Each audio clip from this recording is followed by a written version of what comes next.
Hello and welcome to TheGamerSHOCK. I'm your host Sparrow and let's get on with the list. Today I'll be covering the top 5 games that I got on the hype train for. Let's go. Number 1 is Below.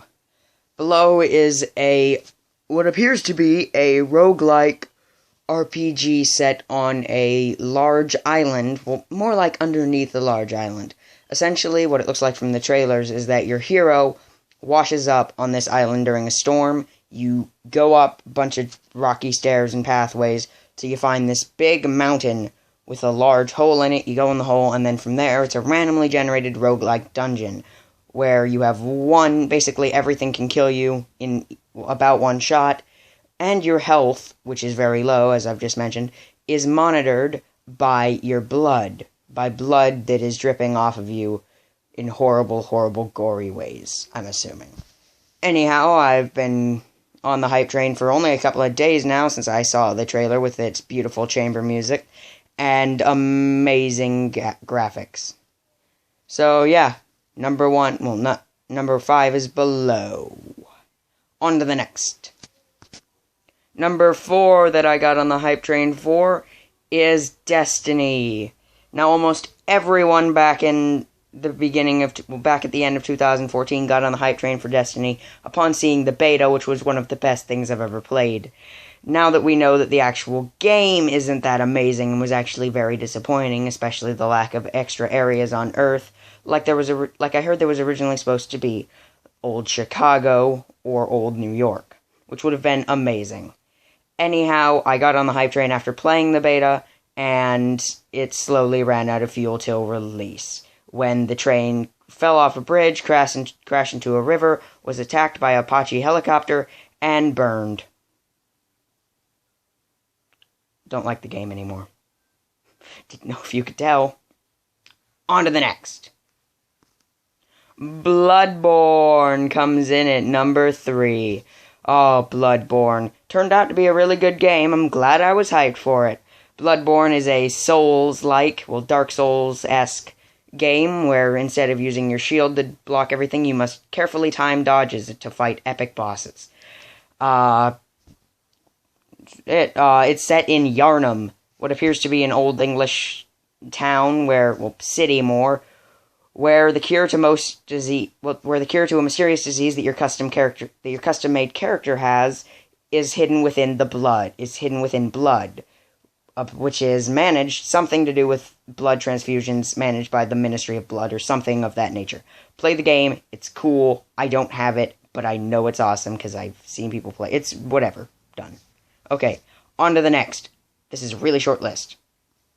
No Man's Sky comes in at number 2. No Man's Sky, I'm super hyped for it.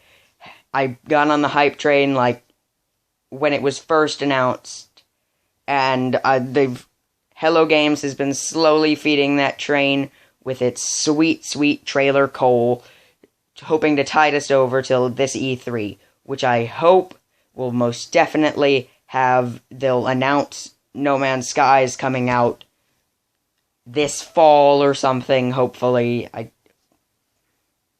Anyway, yeah, No Man's Sky, for those of you who don't know, is basically, you pilot a spaceship around an infinite universe with billions of stars, and within those stars there's 10 planets and all of that, and it's amazing. You start out on the outer reaches of this universe, and as you head in, planets get more and more dangerous with its space exploration and multiplayer. It's all on one server, and I'm almost certain there'll be single player, but the universe is so big that you'll never see another player, so I'm guessing they might be single player anyway.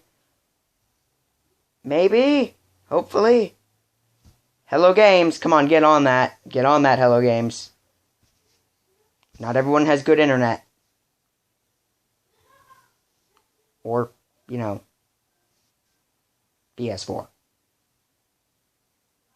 On to the next. Tom Clancy's The Division comes in at number 1 for the hype train. Now, Brandon got me hyped on this one, actually, when he showed me some of the footage of this multiplayer Tom Clancy online awesome thing. Basically, I don't know the story, actually, but it does look nice. There's a lot of interactivity. with the environment. Like, your character will close the car doors they go past, and you can use car doors as cover. You can use the environment to your advantage. There's a companion app. Sorry about that, had to make a cut. Basically, yeah, that's the list. Lost my train of thought. I'm so sorry, I had to go do something.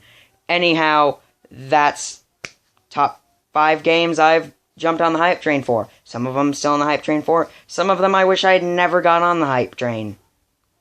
Choo-choo! See you next time! Actually, I'd like to make an honorable mention to Uncharted 4: A Thief's End. Looks really good, the combat looks smooth, the graphics look amazing. It looks... I'm not going to say it runs well over the trailer, but Uncharted games have a history of running fairly well. Does not have a... It looks good. Brandon and I will most definitely be playing that on the channel. I don't know why I said on the channel, because I'm posting this to the channel. Anyhow, Brandon's actually starting up a new channel. Not really new, but you can see his Silent Uncharted walkthrough. It's TheGamerSHOCK Fox now, I think. You'll have to check with him on that. It might be in our channels. So, yeah, it might be in the channels section of the whole YouTube dashboard. Anyway, that's all for today, and I'll see you next time. Have a good one.